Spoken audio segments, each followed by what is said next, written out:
Hello everyone, welcome to EduTap and welcome to Finance 360-degree session. So today we are going to discuss two very important notifications of the Reserve Bank of India. First, give me a thumbs up. I hope I'm clearly audible and the screen is visible. So today we are going to discuss about the master action that the RBI has recently released regarding the unique identifiers. Okay, that we are going to discuss, and with this we are also going to discuss another notification of the Reserve Bank of India where the RBI has notified about the open position in the INR and the limit has been given. Now, why this limit has been given? How is it going to affect the exchange rate of our country?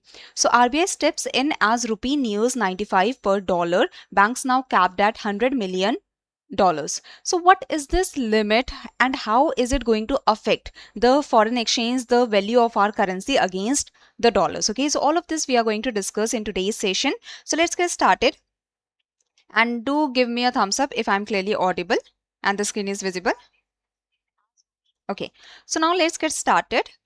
But before that, do subscribe to the YouTube channel of EduTap so that you continue getting the relevant videos, as well as do join our Telegram channel where you will get the PDF of the session. And the link for the Telegram channel is provided in the description box below. Okay, so now starting with the first notification of the Reserve Bank of India, the first news article that we are going to discuss, that is the master direction of the Reserve Bank of India, unique identifiers in financial markets directions 2026. Okay, so first of all, identifiers such as legal entity identifier and unique transaction identifier, they are key global standards that are accepted by the regulators of the different countries. So the regulators of the different countries, they accept the LEI, they accept the UTI. Now let's say that the businesses, they have the PAN number, right? That is the unique number for the businesses, like we have the Aadhaar number. Aadhaar number is the unique number for us individuals to be identified as the citizen of India. Similarly, the PAN, it is the unique number, or it is the unique code for the businesses or for the individuals also. So why there is the need for the legal entity identifier to identify the entities? Why there is such a need for the legal entity identifier when we already have PAN to identify the businesses? See, the problem is that the PAN is only recognized in India. The PAN is not recognized all over the world. The other countries, they do not recognize PAN. They do not have the complete understanding of the PAN. But the LEI, that is the legal entity identifier that identifies the entities, this legal entity identifier, it is a global standard. It is a global standard that is allowed and that is accepted by regulators around the world. So I hope you understand that why there is the need for the legal entity identifier for the entities. So that if the transactions are happening at the international level, at the global level also, the entities can easily be recognized and the different entities can be segregated. Okay, so that is the idea. So like you and me, we have the Aadhaar number to showcase that, okay, we are the citizen of India and this is the identity number that we have. Similarly, the businesses also have the identifiers that identify the entities, such as the PAN number, but it is only recognized in India. And that's why the legal entity identifier is accepted for the entities. That legal entity identifier is accepted all over the world by different regulators. Okay, and so the data matches with the different regulators if the international transaction is happening, or if the transaction is happening in a country also, so the entities can uniquely be identified.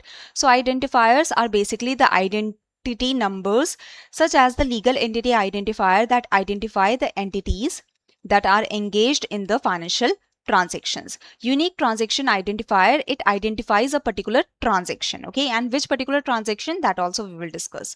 These are the key global standards for promoting transparency in the financial markets, and these are usually used for the financial transactions. Okay, now Reserve Bank has mandated the implementation of the legal entity identifier and unique transaction identifier for transactions in the financial markets regulated by it. That means the financial markets that are regulated by the Reserve Bank of India, it is mandatory to use the LEI and to use the UTI, okay, to use the legal entity identifiers and the unique transaction identifier. So all the entities all the banks, NBFCs, and the other financial entities which are engaged in the financial transactions in the financial markets regulated by the Reserve Bank of India, they have to show the legal entity identifier that identify these entities. Okay. Now, which financial markets are regulated by the Reserve Bank of India? Anyone can tell me? Which financial markets are regulated by the Reserve Bank of India?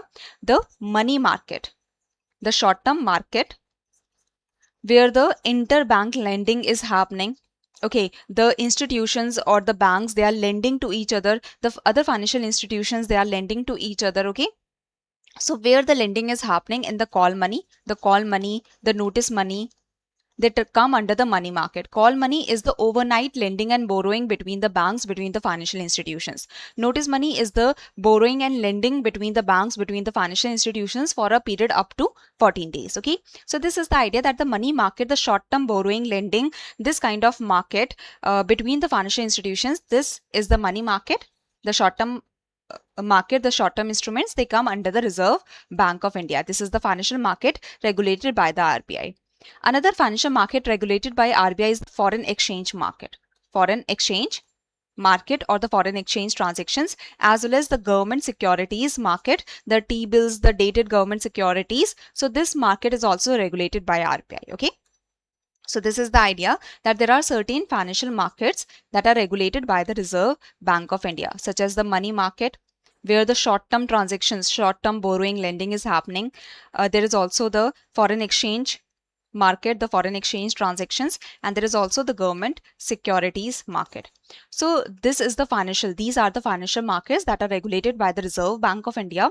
And for all the financial transactions between the different financial institutions, the financial transactions that are happening, they need to be identified clearly and uniquely, and thus the financial institutions which are engaged in the financial transactions in the financial market regulated by RBI, so these financial institutions, they need to provide their legal entity identifier to easily identify the different entities engaged in the financial transaction, engaged in the financial market. This you will understand better in the coming slides. So basically, RBI has mandated the implementation of legal entity identifier and unique transaction identifier for transactions in the financial market regulated by RBI. The directions for the implementation of these unique identifiers were issued through various different circulars, but now the RBI has consolidated and issued in this master action the unique identifiers. So now first we will discuss the section A, that is related to the legal entity identifier. The legal entity identifier, it identifies the entities uniquely. So there are unique codes that are given to the entities that can uniquely identify the entities. Okay, so LEI code, it is a 20-character unique identity code assigned to entities who are parties to a financial transaction. Okay, so legal entity identifier, this is the identifier that is assigned to the entities. How many characters does this code has? This code has 20 characters, 20 alphanumeric. Okay, so LEI code is a 20-character unique identity code assigned to entities who are parties to the financial transaction. And LEI code, this has been conceived of as a key measure to improve the quality and accuracy of financial data system for better risk management all over the world, because it is very easy now to identify the entities which are doing the transactions in a country or in abroad. So this number, this LEI, it is recognized at the global level, and thus it is easily identifiable that which entities are doing what kind of transactions. Okay, and which entities are related to which other entities. Let's see that. So every LEI, every legal entity identifier, is a unique and can represent only one entity. Each entity's LEI code connects to verified reference information from authoritative local sources.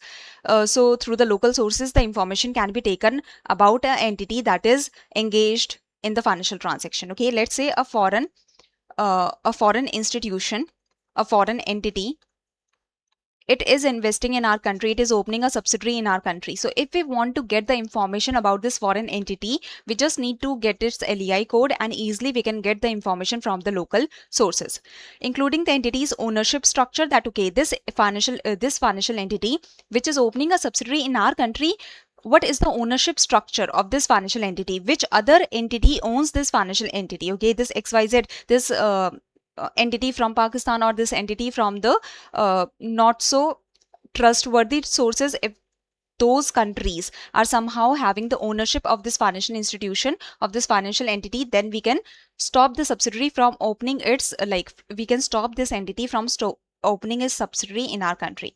So through this legal entity identifier code, we can get the information about the entity from the local source, as well as we can know the ownership structure which is accessible in the global LEI index. Okay, so this is the idea that we can easily know that, okay, this foreign entity, this financial entity, what is the ownership structure, which other entity owns this financial entity, and it is opening its subsidiary in India, or it is asking for opening its subsidiary in India. So through the legal entity identifier, the international data becomes accessible about the entities that are doing the financial transaction. Okay, so in this way, the LEI is the answer to the question that who is who and who owns whom. Okay, so this is the idea.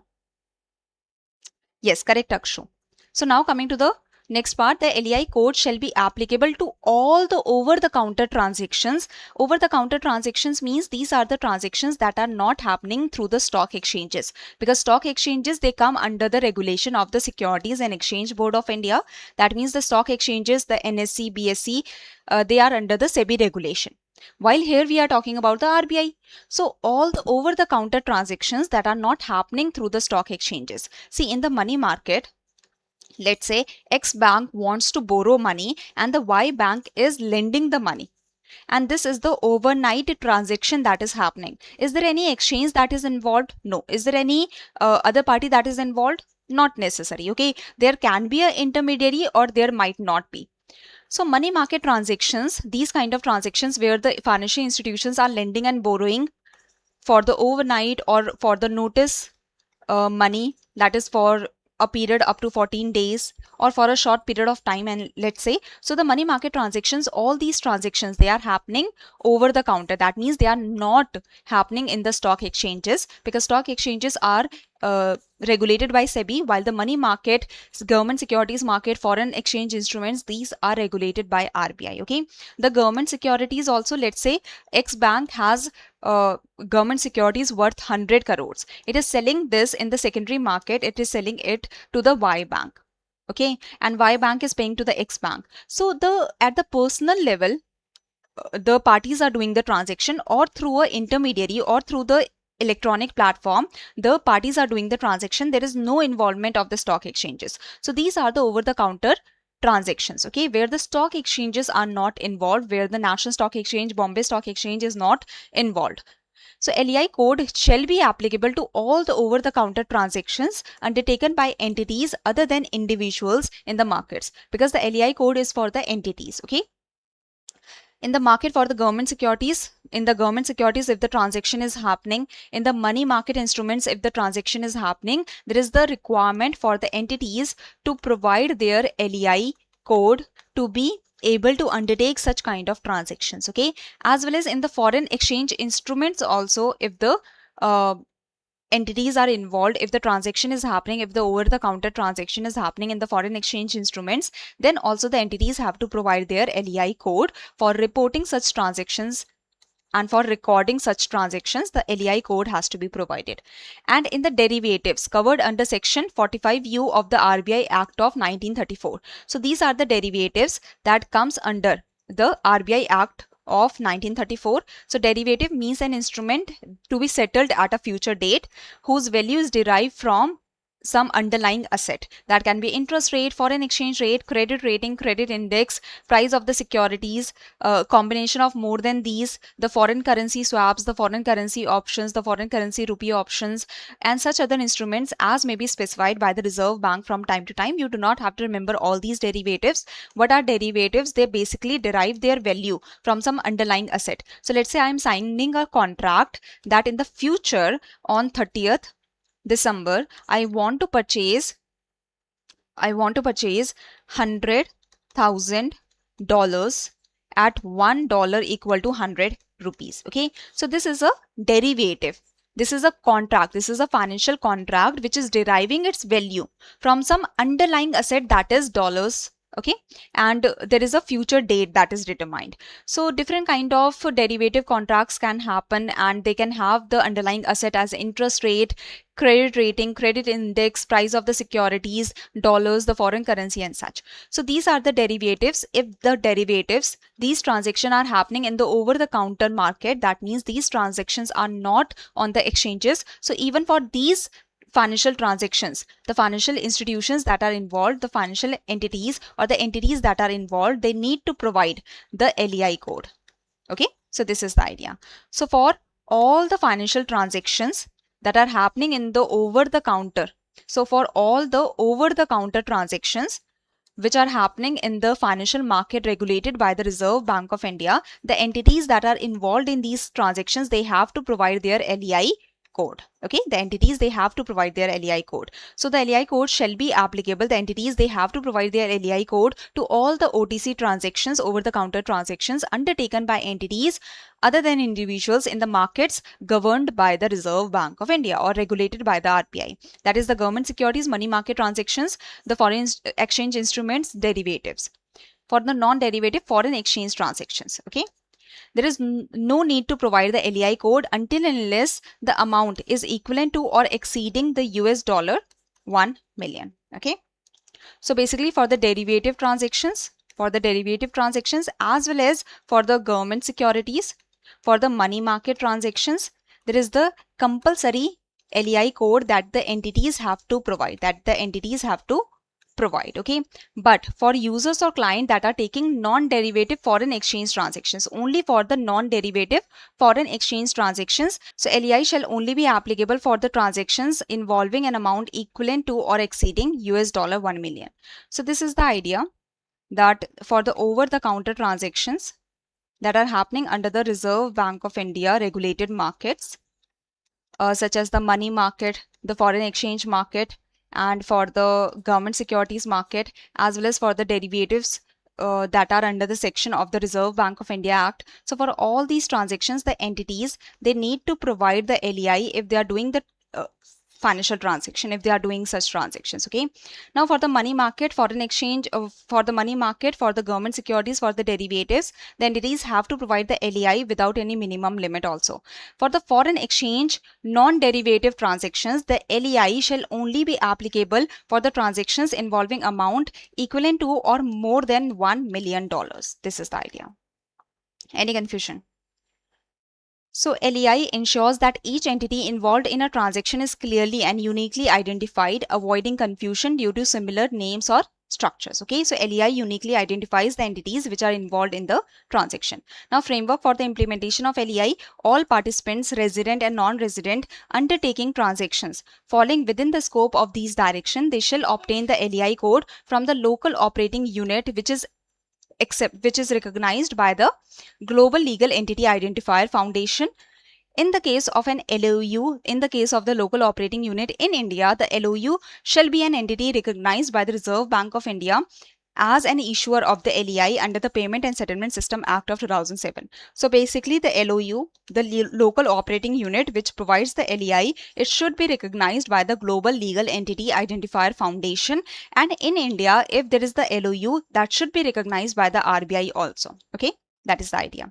Now, non-residents that are not legal entities in their country of incorporation. So the non-residents which are not legal entities, which are not entities in their country of incorporation, such as the funds operated by the non-resident parent or management company that are each registered as a foreign portfolio investor. So they are not legal entities, they are not entities, they are not organization, they are not institution, they are just some fund.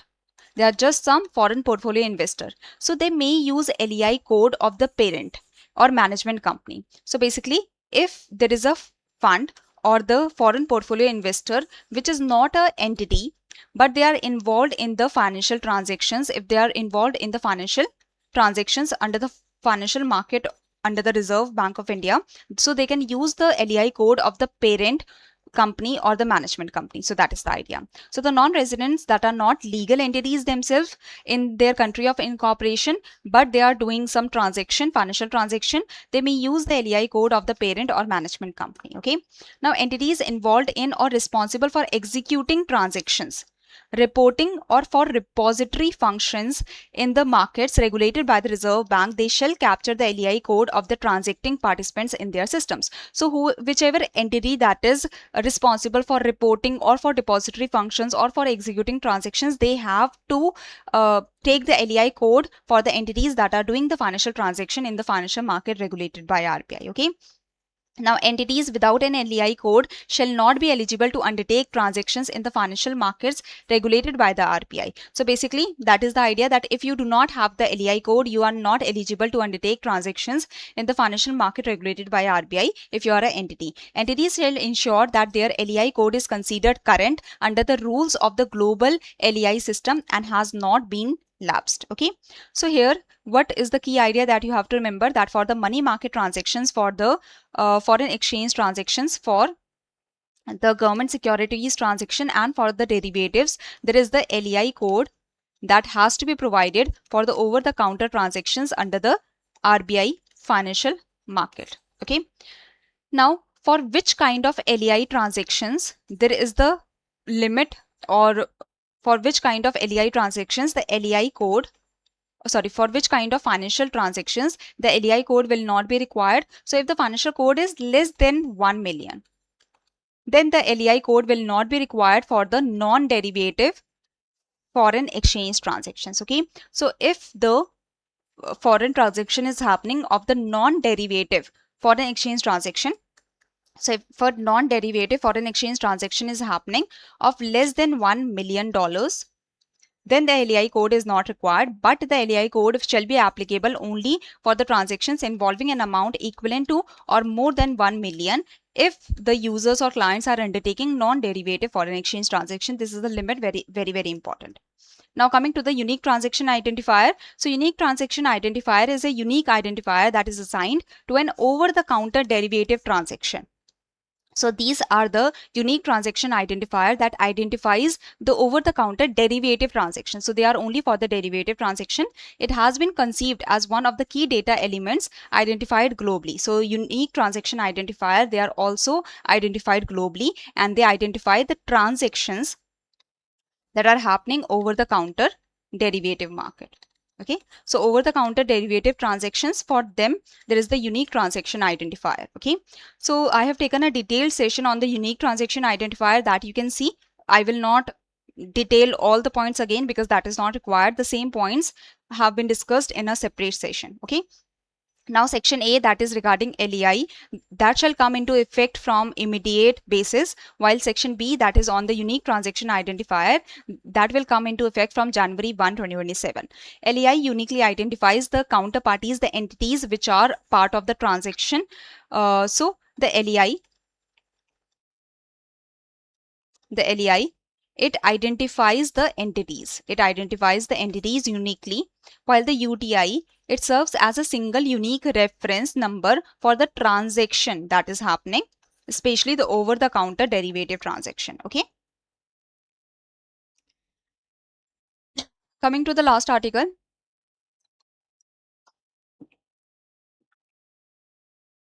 The net open position for the INR of the authorized dealers. First of all, authorized dealers, they are the entities, they are the dealers that are authorized by the Reserve Bank of India to buy or sell the foreign currency. Okay, so these are the authorized dealers. They are authorized by the Reserve Bank of India to buy or sell the foreign currency. So as per the Master Action on the Risk Management and Interbank Dealings of 2016, the Reserve Bank may prescribe, it was stated that the RBI may prescribe limits for open position involving rupee for exchange rate management depending on market conditions. Okay, so it was said that for the open position in the INR, in the Indian rupees, there can be the limits that can be introduced by the Reserve Bank of India for the authorized dealer. Now we know that authorized dealers, they are the entities that are authorized by the Reserve Bank of India to buy or sell the foreign currency. But what is this open position in the INR? And what is this limit? So basically, under this master action, it was said that RBI has the power to prescribe limits for the open position in the INR. Okay, now what is this? Why the limit is there? So RBI, first of all, See what happens, that the authorized dealer, let's say the exporter, they are exporting their product. What will they get? Let's say exporter, they are exporting their product to US, UK, Germany, Italy, Russia. So exporters of India, if they are exporting their product, what will they get? What will they get? The foreign currency they will get. They will get dollars basically. They will get dollars. So now exporters, they are getting dollars because for most of the international transactions, for most of the export and import, we use dollars. Okay. So exporters of India, they are getting dollars for the export. Now exporters of India, what they will do of dollars? Are they exporters of India, the companies of India, can they use dollars in the day-to-day functioning? In if they have the units in India, manufacturing units, can we use dollars in India for the transaction? No, we use rupees. We use rupees. So exporters basically they have to sell their dollars to the authorized dealer. Authorized dealer will provide the rupees. So what is happening? The US dollars have been purchased from the exporters by the bank. That is the authorized dealer, let's say. Okay. So bank is the authorized dealer that has purchased the US dollars from the exporters. Now let's say the importers, they require the dollars to purchase some machine. So importers of India, how are they going to get the dollars? The Tata Motors or the Reliance Industries, if they want to import some machine from US or from UK, how are they going to get the dollars? The importers, they will go to the authorized dealer to buy dollars. Okay. So basically importers will give the rupees and the authorized dealer will give the dollars to the importers so that they can buy the they can buy the machine. I hope this is clear that the authorized dealers, they are allowed to buy and sell the foreign currency to the people of the country. So US dollars purchased from exporters, US dollars are also received from the foreign portfolio investors. Let's say the foreign portfolio investors, they want to invest in the Reliance shares, they want to invest in the shares or the bonds or the financial instruments of the Reliance Industries or Tata Motors or CDSL.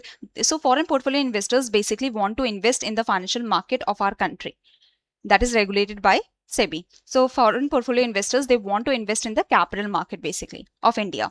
So they are bringing their dollars. They cannot invest their dollars directly in India. So what they will do, they will provide these dollars to the authorized dealers and they will purchase the rupees that they can invest in the capital markets of our country. So the foreign portfolio investors, they also provide the dollars to the authorized dealer. So basically, how the authorized dealers are getting the dollars by purchasing it from the exporters and receiving it from the foreign portfolio investors. Now, where the authorized dealers will use these dollars, the authorized dealers will sell these dollars to the importers basically, okay, or to the investors that want to invest in the other countries or to the people that want to travel to the other countries and such. So this is the idea that how the authorized dealers are getting the dollars by from the exporters, they are getting the dollars as well as from foreign portfolio investors, where they are providing the dollars usually to the importers, to the investors that are investing outside. They are the sale of the dollars is happening. Okay. Now, long position is basically when the authorized dealer is getting the dollars. Short position is basically when the authorized dealer is selling the dollars. Got it? Now, what is happening here? You can see that the bank, the authorized dealer has got how many dollars? Anyone can tell me? The authorized dealer has got how many dollars? Authorized dealer has got $750 million. In a single day we are talking, in one day.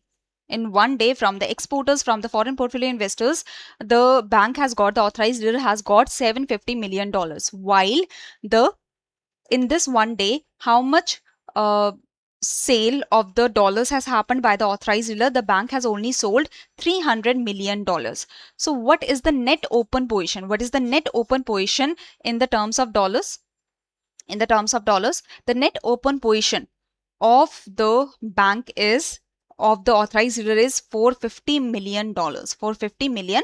Now what is happening, that this $450 million is the open position. While it has been said that RBI has now decided that the authorized dealers, they shall ensure that their net open position in the INR, in the Indian rupees terms, in the onshore, that is in the country, in the onshore deliverable market shall be maintained within US dollar 100 million. So can the banks keep $450 million? No, the banks can only keep up to $100 million. Okay, so how much extra dollars the bank has? $350 million the bank has extra. Okay, the authorized dealer has $350 million extra. So the banks sell, let's say, $360 million in the interbank market. So the one bank is selling to the other banks, because this bank, this authorized dealer has extra dollars than what it can keep. Okay, the bank authorized dealer has extra dollars, then what is the limit? So the bank is selling the extra dollars to the other banks, to the other multiple banks. The new calculation is that the bank has sold $360 million out of the $450 million. So now the bank has left $90 million, which is under the limit of the $100 million. Now, why the RBI has set this limit, that we will understand. But before that, the RBI has now decided that the authorized dealers that have the authority to buy or sell the foreign currency, they shall ensure that their net open position in the INR terms in the onshore deliverable market, in the country's deliverable market, in the India's deliverable market shall be maintained within US dollar 100 million at the end of each business day. So after all the transactions, at the end of each business day, they have to see that their net open position should not exceed $100 million. So authorized dealers shall ensure compliance with the above at the earliest, but not later than April 10, 2026. Yes. So net open position is nothing else. It is the difference between the long and the short position. Okay. How much the authorized dealer has got minus how much the authorized dealer has sold. So net open position is basically the open position, how much dollars the bank or the authorized dealer has. Why is this limit? Why the banks cannot keep $450 million with themselves? Think about it, that right now $1 is equal to 90 rupees. Now the banks, they are getting the dollars. They are getting, let's say, $400 million, or they are getting $700 million. Now tomorrow the banks know, the banks are doing the speculative activity, the banks are doing the speculation that seeing the global condition, the dollars is going to go up to 95 rupees. So what the banks can do, the banks can only sell $100 million or $200 million, and banks will keep the rest of the $500 million with itself. So that the bank is keep buying the dollars at this price, $1 equal to 90 rupees. The bank is keeping the dollars with itself so that the bank can sell it tomorrow when the dollars price increase. So bank hold, if the bank keep on holding the dollars, that is reducing the supply of dollars in the market. If the bank holds the dollars rather than supplying it, rather than providing it in the market, the bank is holding the dollars for the speculations, for the speculative activity that tomorrow when the dollars price go up, then the bank want to sell. Now RBI is saying that if you are not supplying the dollars in the market, that is reducing the supply.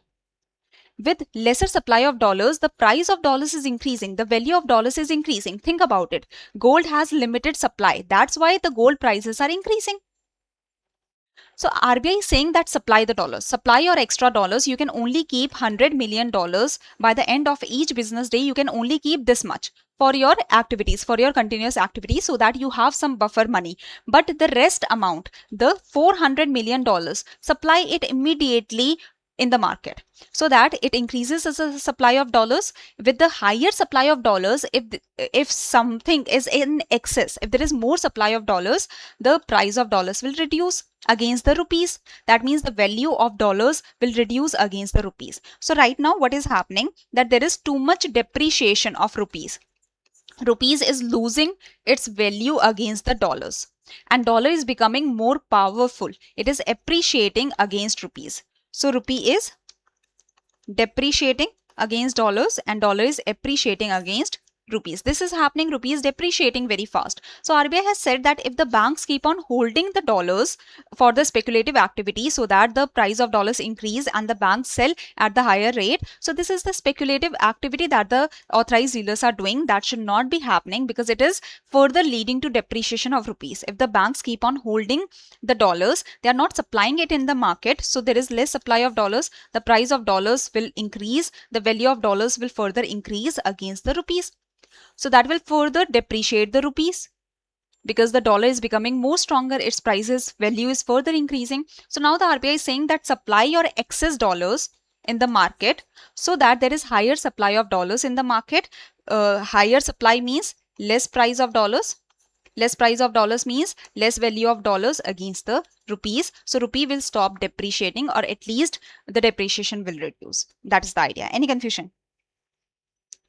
So if the banks keep on holding $450 million, this is the condition of one authorized dealer. There are number of authorized dealers. So they are holding billions of dollars. So if they keep on holding billions of dollars and they are not supplying it in the market, that means the supply of dollars will reduce in the market and the price of dollars will increase.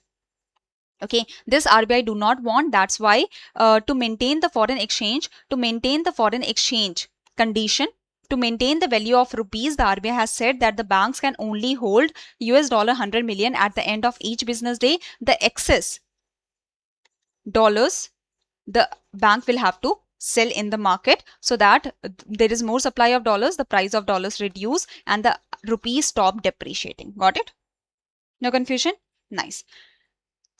Even if the bank has less dollars they are holding, they should maintain the net open position of $100 million. That this much the banks should maintain. Okay. So this is the idea that the RBI has now decided that authorized dealers shall ensure that their net open position in the INR terms in the onshore deliverable market shall be maintained within $100 million. They cannot hold more than this at the end of each business day, and they have to ensure compliance no later than April 10, 2026. So recently the depreciation that is happening of rupees, to stop this kind of depreciation or to reduce the depreciation of rupees, the RBI has said that the banks have to sell their excess dollars so that they do not engage in the speculative activity. They do not keep on holding the dollars so that tomorrow they can gain profit. Chalo. Now this is the first question. I hope you will be easily able to answer this question. With the reference to the LEI framework under the master direction, consider the following statements. These are the 4 statements, and which of the above statements is or are correct, that you have to answer. I hope you will be able to answer this question easily. Coming to the next question, that is regarding your UTI. So UTI we have discussed in the previous session. So I hope you have seen that session. If you have not, then go see that session, then you will be able to answer this question. So these are the statements for the UTI, for the unique transaction identifier. Which of the above statements is or are correct, that you have to tell. So this is it for today. And see, I have brought, and the team is bringing this initiative for you, that is the Recall, Revise, Rise initiative. We are bringing the shorts where we are providing you 3 MCQs. Okay, so today is Saturday. I have taken the session. On Monday, you will get the 3 MCQs from this session in the shorts form under the Recall, Revise, Rise. Okay, so Monday, Wednesday and Friday, you get the shorts of the Recall, Revise, Rise for the finance current affairs, for the RBI current affairs. So in the session, I am providing you the MCQs, but in the shorts also I am providing you the MCQs. So if you want to practice more MCQs, Monday, Wednesday and Friday, you can see the shorts at 8 p.m. Okay. So this is the idea. So this is it. Thank you everyone. Thank you for joining the session. I hope you enjoyed the session. If there is any question, any query, you can write in